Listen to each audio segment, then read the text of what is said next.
श्री कृष्ण कहते हैं कि सोचो, यदि नदी बीच में ही बहना छोड़ दे तो क्या होगा। उसका पानी ठहर जाएगा और वह कुछ ही दिनों में सूख कर नष्ट हो जाएगी। यही हमारी जिंदगी में होता है। यदि सफल होने के लिए आप कोई लक्ष्य तय करते हैं और उस लक्ष्य तक पहुंचने की पहली शर्त यह है कि आपको लगातार अपने लक्ष्य की ओर बढ़ते रहना है। यदि कहीं रुके तो असफलता निश्चित है।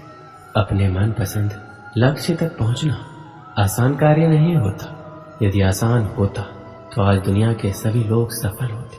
सफलता के रास्ते में बहुत सी बाधाएं सामने मुंह फैलाए खड़ी मिलती है। ये बाधाएं हमें रोकने की पूरी कोशिश करती है।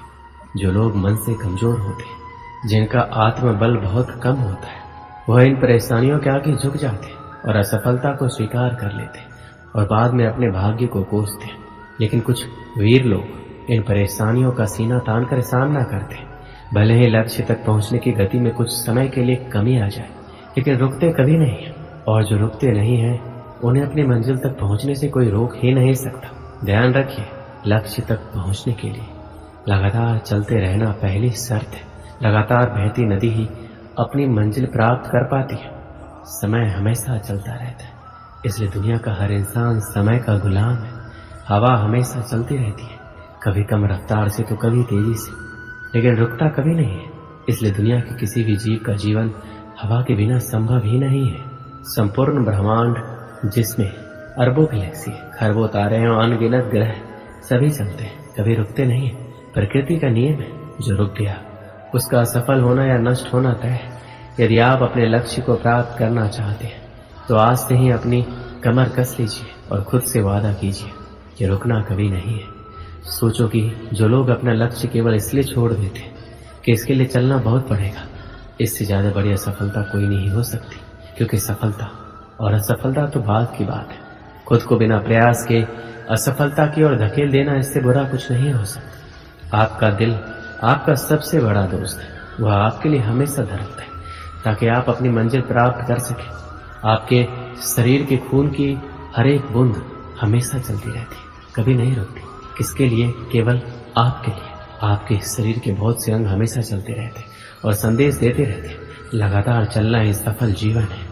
आपके कान हमेशा सुनते हैं, आपकी आंखें हमेशा देखती हैं। किसके लिए? केवल और केवल आपके लिए, ताकि आप सफलता की ओर हमेशा बिना रुके बढ़ते रहें। श्री कृष्ण कहते हैं, सबसे पहले ये जान लेना जरूरी है कि दुनिया में कोई भी व्यक्ति अकेले के दम पर कोई सफलता प्राप्त नहीं कर सकता। यदि किसी व्यक्ति को सफलता मिली है, फिर चाहे वो खुद की सफलता हो, लेकिन उस व्यक्ति की सफलता के पीछे बहुत से लोगों का हाथ होता है। वो चाहे उसके परिवार का हो, उसके रिलेटिव या कोई अनजान व्यक्ति हो। प्रकृति का यह नियम है कि जिस व्यक्ति ने जितनी बड़ी सफलता हासिल की है, उसके पीछे उतने ही ज्यादा लोग उसकी सहायता कर रहे थे, और जितनी छोटी सफलता हासिल की है, उसके पीछे उतने ही कम लोग उसकी सहायता कर रहे थे। जीवन में हर कोई सफलता पाना चाहता है, लेकिन सफलता पाने के लिए व्यक्ति में कुछ अच्छी आदतों का होना बहुत जरूरी है। व्यक्ति में कुछ आदतें ऐसी भी होती हैं जो आपके सफलता के रास्ते में आड़े आ सकती है। यदि आप भी पाना चाहते हैं जीवन में सफलता, तो इन 5 आदतों को आज ही छोड़ें। पहली आदत है हर काम में परफेक्ट होने की चाहत। जो लोग जीवन में असफल होते हैं या अपने मन मुताबिक काम नहीं करते, उनकी सोच ये होती है कि जब तक हम परफेक्ट नहीं हो जाते तब तक ये काम हम शुरू नहीं करेंगे। इसके विपरीत जो लोग सफल होते हैं, वो कभी भी पूर्णता के पीछे नहीं भागते, वो काम करते करते परफेक्ट हो जाते हैं। आपने कई लोगों को कहते सुना होगा कि हमेशा अपने गोल पर फोकस करो, लेकिन क्या सिर्फ गोल पर फोकस करने से आप सफल हो पाएंगे? यदि आप जीवन में सफल होना चाहते हैं तो आपको सिर्फ गोल पर फोकस करने की अपनी आदत को छोड़ना होगा। एक बार गोल डिसाइड करने के बाद आपको अपने गोल तक पहुंचने के लिए उसके कार्य योजना पर भी काम करना होगा। जब आप कार्य योजना पर सही तरीके से काम करते हैं तो आप अपने गोल तक पहुंचने में सफल हो पाएंगे। कई लोग अपना मनपसंद काम इसलिए शुरू नहीं कर पाते क्योंकि उन्हें असफलता का डर होता है। लोग अधिकतर ये सोचकर शुरुआत ही नहीं कर पाते, यदि हम असफल हो गए तो लोग क्या कहेंगे।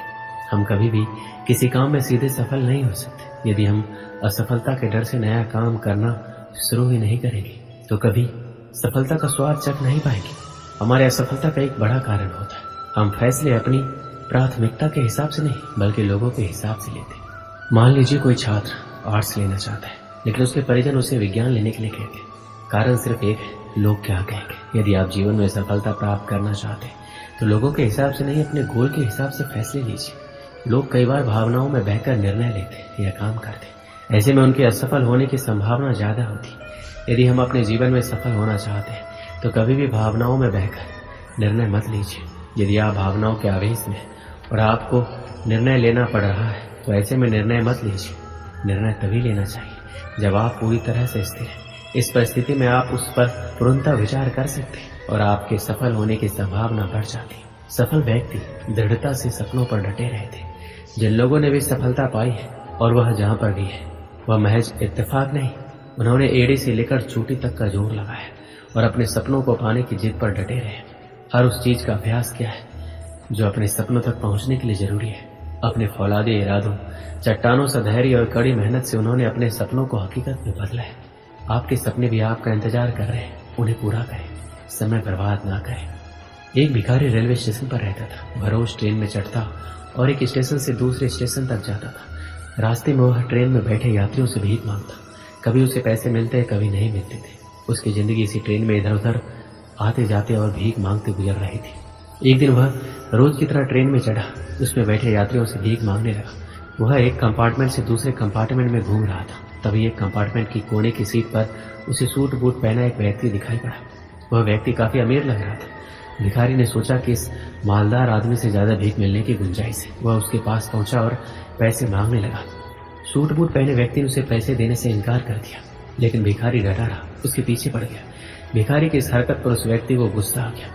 गुस्से में वह बोला, बड़े अजीब हो, मैं तुम्हें पैसे देने से मना कर रहा हूँ और तुम मेरे पीछे पड़ गए। चलो ठीक है, मैंने तुम्हें पैसे दे भी दिए, तो ये बताओ कि बदले में तुम मुझे क्या दोगे। ये सुनकर भिखारी सोच में पड़ गया। कुछ देर सोचने के बाद बोला, साहब मैं आपको क्या दे सकता हूँ, मैं तो एक भिखारी हूँ, लोगों से मांग मांग कर अपना पेट भरता हूँ, किसी को कुछ देने की मेरी औकात ही नहीं है। जब किसी को कुछ दे नहीं सकते तो मांगा भी मत करो। सूट बूट पहने व्यक्ति ने भिखारी से कहा और उठकर वहां से चला गया। उस दिन भिखारी जब ट्रेन से उतरा तो सोचने लगा, मैं लोगों को क्या दे सकता हूँ। नजर इधर उधर दौड़ाने पर उसे फूलों से लदे कुछ पौधे दिखाई पड़े। उसने सोचा जब कोई मुझे भीख देगा तो बदले में मैं उसे एक फूल दे दिया करूंगा। उस दिन के बाद वह अपने साथ एक झोले में फूल रखने लगा। जब भी कोई उसे भीख देता वह झोले में से निकालकर एक फूल उसे दे देता। भीख देने वाला यह देखकर खुश हो जाता। भिखारी को भी ये बड़ा अच्छा लगता। एक दिन ट्रेन में भिखारी को वही सूट बूट वाला आदमी फिर से दिखाई पड़ा।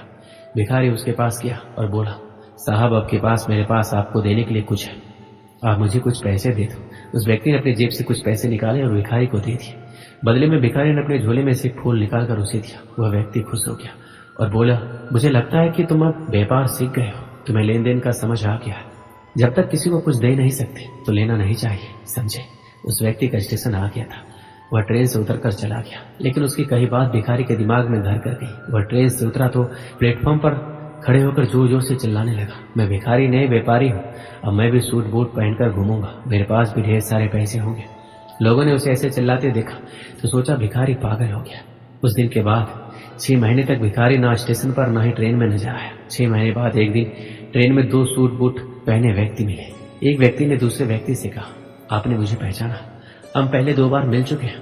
दूसरे व्यक्ति ने उत्तर दिया, नहीं तो मुझे ऐसा नहीं लगता, मेरे ख्याल से हम पहली बार मिल रहे हैं। दूसरे व्यक्ति ने कहा, आपको शायद याद नहीं है सर, मैं वही भिखारी हूँ जिसे पहली बार आपने सिखाया था कि लेन देन कितनी बड़ी बात होती है, और दूसरी बार सिखाया कि मैं भिखारी नहीं व्यापारी भी बन सकता हूँ, बशर्ते मैं अपनी सोच बड़ी कर लूँ।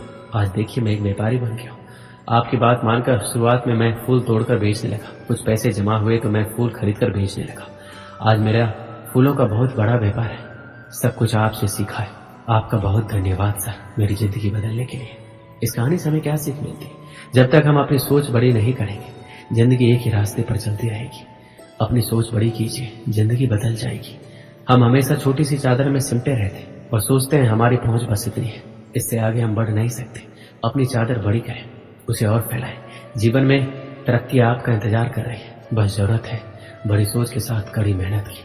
सफलता आपके कदम चूमेगी। दोस्तों इस वीडियो में बस इतना ही, मिलते हैं अगली वीडियो में। अपना ख्याल रखिएगा।